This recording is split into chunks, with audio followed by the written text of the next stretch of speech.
तुमसे वही बात कहने आया हूँ जो खुद भगवान श्री कृष्ण ने अर्जुन से कही थी। उठो, जागो और तब तक मत रुको जब तक लक्ष्य की प्राप्ति न हो जाए।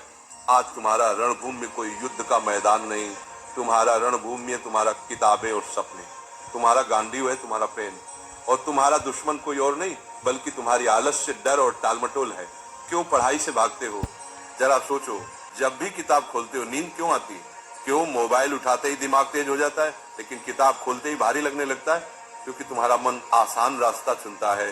मन हमेशा कहेगा चलो बाद में पढ़ लेंगे, अभी आराम कर लो।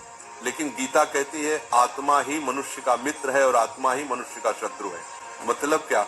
अगर तुम मन को कंट्रोल कर लो तो वही तुम्हारा सबसे बड़ा साथी है, लेकिन अगर मन ने तुम्हें कंट्रोल कर लिया तो वही तुम्हें बर्बाद कर देगा। अर्जुन भी डरा हुआ था।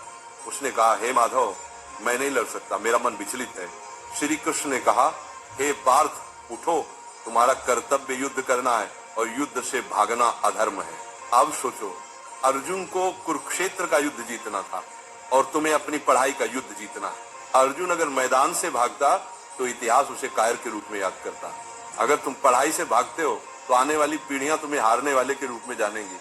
गीता का सबसे बड़ा संदेश है कर्म करो, फल की चिंता मत करो। आज अगर तुम 5 घंटे पढ़ते हो तो तुरंत रिजल्ट नहीं दिखेगा, लेकिन ये मत सोचो कि मेहनत बेकार जा रही है।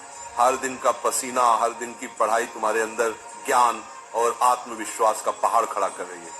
फल अपने समय पर आएगा और जब आएगा तो दुनिया तुम्हारे कदम चूमेगी। आज तुम्हारा असली दुश्मन पढ़ाई नहीं, तुम्हारा असली दुश्मन है आलस्य, ध्यान भटकना, सोशल मीडिया और कल से पढ़ेंगे वाली सोच। गीता कहती है संयम ही सच्ची विजय है। अगर तुम अपने दिमाग को मोबाइल से हटाकर किताबों पर टिकाना सीख गए तो तुम वही विद्यार्थी बन जाओगे जिसे देखकर लोग कहेंगे ये लड़का भगवान की दी हुई मिसाल है।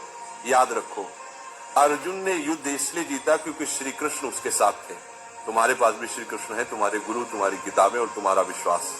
जब भी थक जाओ ये मंत्र याद करो, उठो अर्जुन, पढ़ाई तुम्हारा धर्म है, पढ़ाई तुम्हारा कर्म है। तुम्हारा धर्म अभी सिर्फ एक है, पढ़ाई। बाकी सब इंतजार कर सकता है लेकिन समय नहीं। वक्त निकल गया तो कोई गुरु तुम्हें नहीं बचा पाएगा। अर्जुन ने मैदान में खड़े होकर कहा था, हे माधव, अब मैं तैयार हूँ, अब मैं अपने धर्म का पालन करूंगा। आज तुम भी वही कहो, हे प्रभु, अब मैं आलस्य से लड़ूंगा, अब मैं किताबों को अपना धर्म मानूंगा। आज से तुम पढ़ाई से भागोगे नहीं, आज से तुम किताब को दुश्मन नहीं बल्कि सबसे बड़ा मित्र मानोगे। आज से तुम वही विद्यार्थी बनोगे जिसे देखकर माँ बाप की आंखें गर्व से भर जाएंगी।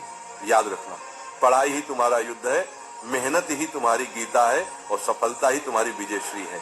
और एक बात नाम जाप किया करो, राधा राधा। 24 घंटा में सिर्फ मुझे 24 मिनट देकर देखो, फिर